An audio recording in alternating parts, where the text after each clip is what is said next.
All right, y'all. Kind of one final lecture on biodiversity ecosystem services. This one's going to be pretty quick. There is a YouTube video that I'm going to post the link to with this lecture. So you'll have the lecture link and then you'll have the YouTube video link as well. That really kind of gives you a nice overview of managing ecosystem services as it relates to the Chesapeake Bay. As kind of a unique habitat and the challenges and complexities of managing ecosystem services across that broad region of the Chesapeake Bay, and the unique challenges that they face. So I would encourage you very much to watch that video. It's like 12 minutes, 13 minutes long, so it's not really much of an investment. And it'll help really reinforce the lessons that we've been talking about in the last few lectures. So, and then I'm going to put for the activity for this class or for this lecture, I'm going to have a discussion. And so I'm hoping that maybe y'all will use that discussion as a time to have some back and forth with one another, and I'll kind of weigh in as well. I'll look at comments and respond appropriately within that discussion. We'll see how that goes. Like everything else, we're kind of doing this on the fly, and given internet access and jobs and everything else y'all have going on, I don't know that online discussions are going to be super helpful, but we'll try it just as an alternative. So when we think about managing ecosystem services, one of the challenges that we immediately run into is the economics. Because as we talked about, right, monetizing ecosystem services is really hard to do. It's hard to put a value on, oxygen creation. It's really hard to put a value on kind of the global fisheries, right? We know we can pull fish out, we can put a value on fish that we actually extract from the ocean, but understanding the full value is difficult. There's also political difficulties. So many of our policies are actually established by the people who have money and influence, and those policies are put in place to benefit themselves. And so oftentimes already marginalized communities are left out in the cold, and their rights and opportunities oftentimes are taken away in the interest of protecting those with money and resources. And there's certainly ethical decisions as well. So the picture here, right, shows a guy who's fishing with explosives. And we might think that's a terrible thing, that it's harmful for the environment, you're damaging the reefs, you're doing all sorts of bad things. But for this guy, that's how he makes his money, right? That's how he feeds his family. And so it's easy for us in our developed world, in our developed country, where we don't have to worry about food shortages. We don't have to worry, for the most part, about where our next meal is coming from, to say that's bad, you shouldn't do that. But for this guy, he's trying to figure out how he can get food on his table, get money in his pocket, and this is the most efficient and effective way for him to do that. And he probably recognizes that it's harmful, right? I mean, clearly people aren't stupid, right? We have this sort of arrogance oftentimes that, oh, if these people just knew the negative impacts of what they were doing, they would change their behaviors.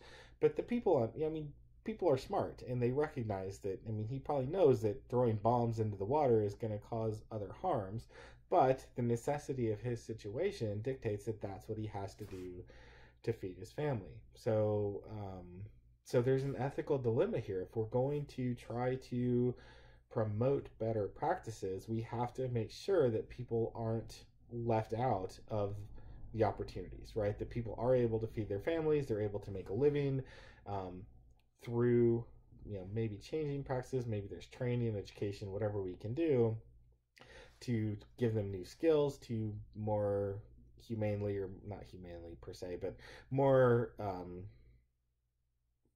capture the, catch the fish he needs to feed his family and make a living without the on secondary damages of using explosives, right? So we have that dilemma, that challenge, to ensure that we're not imposing our values and our priorities onto people and worsening their lives by trying to change their behaviors. We have to make sure that we give meaningful alternatives that respect local values and priorities as well. Okay, so when it comes to water policy, if we're going to manage water in a meaningful way, we've talked about water before, so a little bit of a reinforcement of that lecture. But clearly, you need good data collection to assess water quantity and water quality, as we talked about with the Colorado River.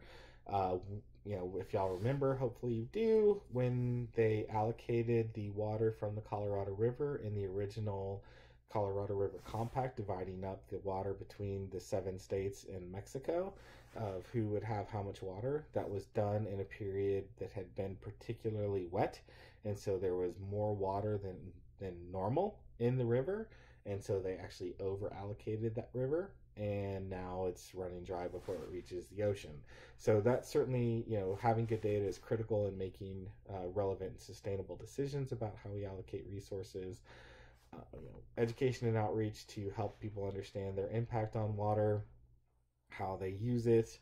We've all probably seen, public service announcements about water conservation and water quality preservation, those kinds of things. Putting in place reasonable regulations that allow for sustainable use and allow for equitable access to water between different users, and appropriate pricing, as we talked about before with water, right? The example from Texas where the farmers are paying $7.50 for an acre foot of water versus $150 for that same acre foot of water that the city of Austin pays. Who's going to use it more wisely? The farmer paying $7.50 or the city paying $150? So we want to make sure that we price it in a way that is affordable, right? People, farmers particularly have pretty low margins as it is. So having access to adequate water to support their farming is super important at a price they can afford. But we also need to price it in such a way that it's not being wasted. Goes back to our conversation about parking as well, right? You need to manage price in a way that supply is managed appropriately, if that makes sense. All right, so climate policy. We have made significant strides in improving air quality. So through the Clean Air Act and other legislation, we've reduced particulate matter, sulfides, lead, mercury, all of the other nasties that we put into the atmosphere. A lot of that has been cleaned up through the Clean Air Act. But here in the United States, CO2, carbon dioxide, is not considered a pollutant, so it's not regulated.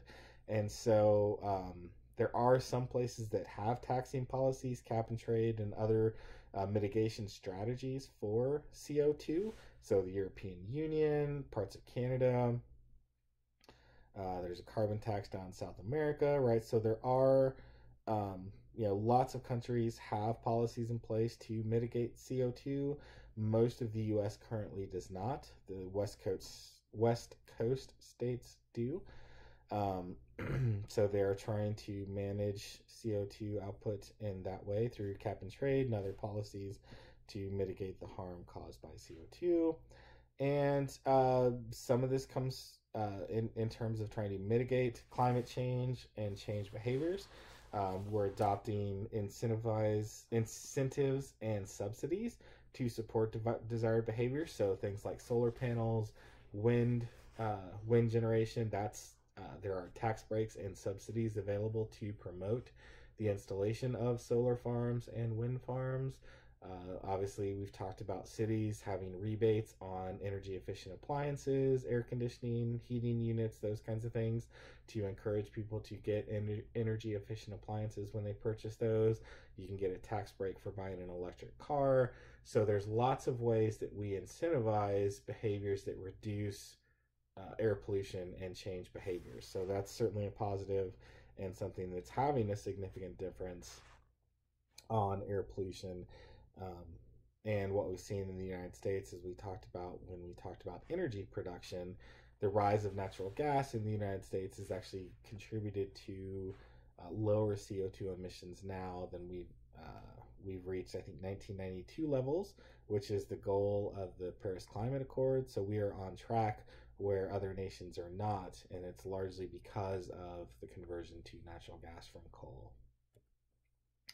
So marine policy, we've talked about fishing, over-harvesting of marine species, and so there are international agreements in place. And what would also help with Mitigating some of the ecosystem harms for marine policy is economic development.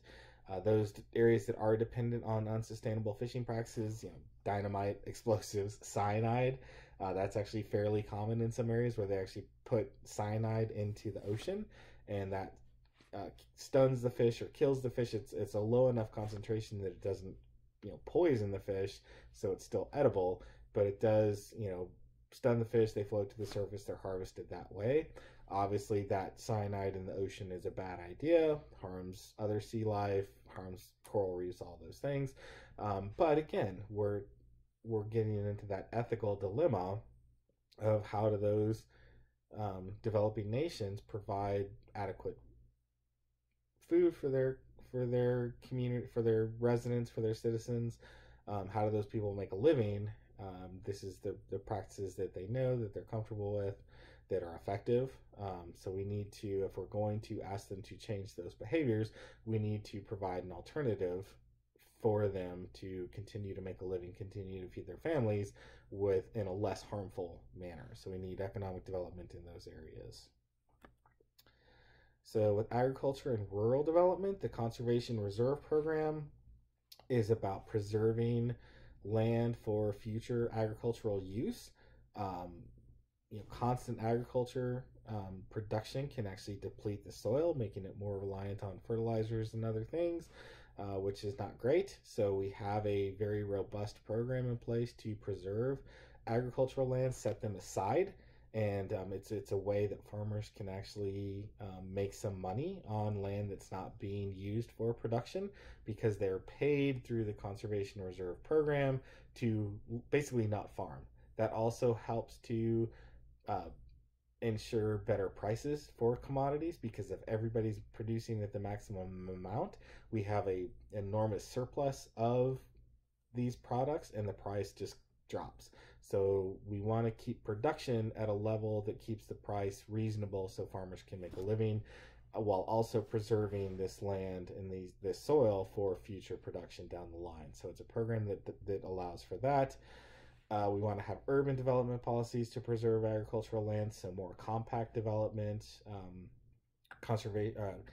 transfers of development rights that we talked about, right? All those programs are ways that we can preserve open space, and properly using pesticides and herbicides is certainly an issue as well in terms of preserving waterway quality, water quality, other species from being harmed from pesticides and herbicides. And with our urban policy, the biggest thing we can do in terms of maintaining ecosystems and biodiversity is sprawl management, right?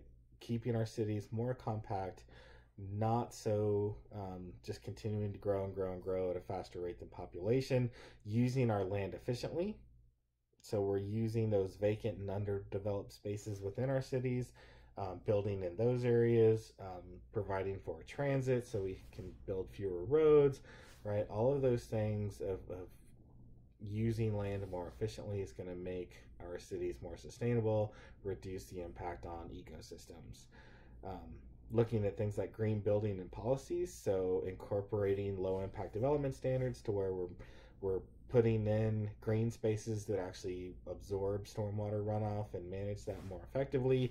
Green roofs, street trees, and urban forests can help reduce the urban heat island effect, can help clean the air quality, can help filter out pollutants and particles and so forth.